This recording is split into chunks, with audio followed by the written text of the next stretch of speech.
Today we've got a brand new brewery from Scotland with a brand new hop we've never had before. This is from Moonwake Brewing and it is called Solero. But what's it going to be like? Keep watching to find out.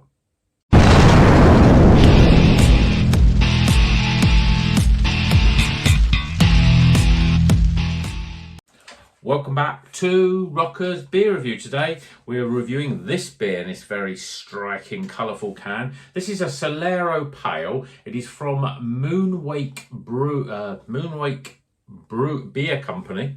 Get it right. These are based in Edinburgh in Scotland. Never heard of them before. Not heard of the brewery, not had anything from them before, so quite excited about this one. I picked this one up from Prost Bottle Shop. Now I've seen the video I did on those. I haven't seen it anywhere else, and they suggested this is quite a sort of sought after beer. And it's called Solero Pale Ale, and it's actually got a hop in it called Solero. It's an experimental hop. I'm going to put my glasses on so I can read this a bit better.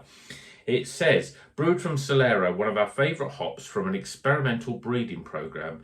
This juicy hop from Germany, so it's a German hop, you know, and brewed in Scotland, interesting, is packed with tropical flavours of mango and passion fruit, proving the old world can do modern hops just as well as the new. So let's crack this open, get it in a glass and see what it's all about. It's 5.5%, good level for a pale, I think. I think the sort of higher ABV pales tend to be a little bit more, you know, they usually have a better body if nothing else. Solero hop, yeah, not sure what it's going to be like. It makes me think I've never had it before, but then now I'm pouring it out, I'm thinking, was it one of the ones from Buxton? I don't know. May have had a number before and now it's actually got a name. So, beer in a glass. Well, it's a bit darker. It's quite a dark orange. Even in this light, in fact, I'm going to put some extra light on. There we go. Yeah, so you can see it there. We've got quite a deep sort of, I suppose it's almost like a rhubarby sort of colour, orangey, got a slightly pinky reddy hue to it. But it's certainly a lot darker than I would have expected. Literally your finger, sliver of head, that won't stay around too long. Quite a washy sort of head there. But it's ice white. Let's see what the aromas are like. Wow. Yeah, well, it's definitely got a lot of mango and passion fruit. Passion fruit probably even more so.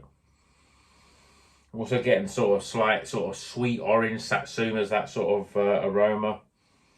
Yeah, it smells pretty good. It smells really inviting and juicy. I'm looking forward to this. Cheers, everyone.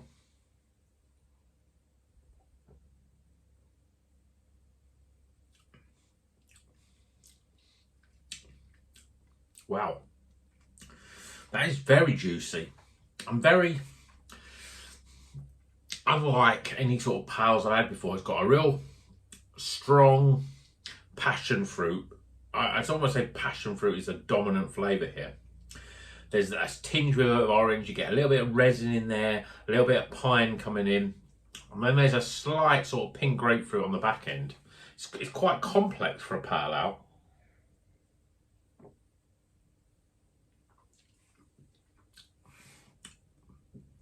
Body-wise, it's very traditional pale in terms of it's got quite uprickly carbonation. It's quite light, a little thin. It's not like some of the sort of, I suppose, the more modern pale ales that we have, which usually got, you know, can sometimes have a better body. I mean, I'm thinking of Polly's there. I see it in the back of my viewer there, and think, yeah, Polly's and their pale ales are almost like a slightly less of an IPA, but this is very much a pale ale in its sort of body and its mouthfeel. There's a sort of earthiness about it. It's almost funny because obviously this is a German hop, and obviously we don't get many craft beers with German hops, but obviously, you know, if you drink German lager, then you know all about the sort of German hops. And there's a slight sort of twinge of sort of twang even of that sort of German Pilsner sort of flavour.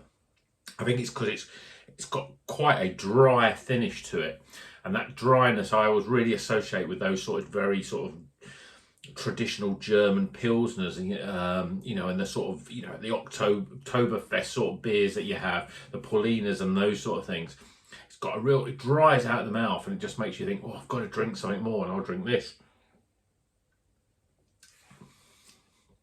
It's a lot more earthier as well. It's got much more of a malty, I suppose. It's got a bit of a more of a maltier background than a lot of modern pales. But it's actually, the more I drink it, the more I think, yeah, that passion fruit though, it holds itself really well on the palate. A lot of pales, they sort of, you get a big hit of juice and then it just sort of washes itself away, very sort of watery on the sort of middle and back end. But this has got the flavour, it's almost like coating the mouth. Even though it's a reasonably sort of light and thin beer, it's definitely got a bit more robustness to it, a lot more earthiness, and as I say, nice dry bitterness. It's not well, it doesn't say that it's dry hopped, but it definitely's got that real dryness and that slightly more malty backbone. But it's a really good beer actually. Yeah, so Moonwake, anyone had anything from them before? This is obviously a brewery based in Scotland. We know Vault City based in Edinburgh.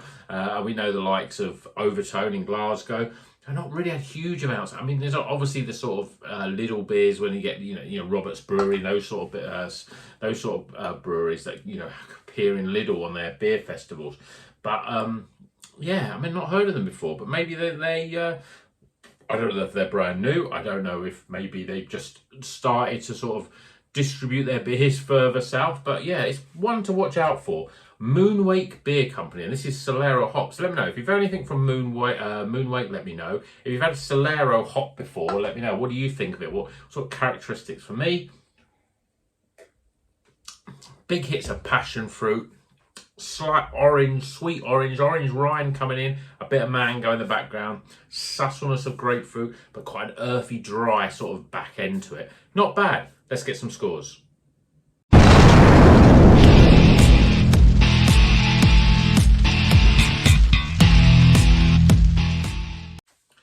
Okay, the scores are in for Solero Pale. This is from Moonwake Beer Company up in Edinburgh. Yeah, not bad. I love the can as well. It's a real sort of eye-catching, sort of bright can. Makes you think of summer, and that's what you want to be drinking, pale ales in the summer. So let's go through the scores, starting with aroma, appearance, flavour, value for money. This was just over £4, I think, £4.20, something like that. And my overall experience, yeah, it's not a bad beer. It's a total score off. Yeah, it's recommended. It's not the best pale ale, but it's slightly different. It's got a bit more to it than a lot of your sort of, I suppose, modern or sort of traditional. Certainly, if you've had supermarket pales, there's so much more to this. There's a little bit more, as I say, earthiness, a little bit more flavour, and it's definitely a beer that you should check out. So please do. Hope you've enjoyed this video. Please give it a thumbs up. If you're not a subscriber, please consider subscribing. Lots of great beer videos to come. We're getting into summer. What's a better time to drink beer? It's in the summertime. So that's what I'm going to do. So until the next one, drink good beer and keep on rocking.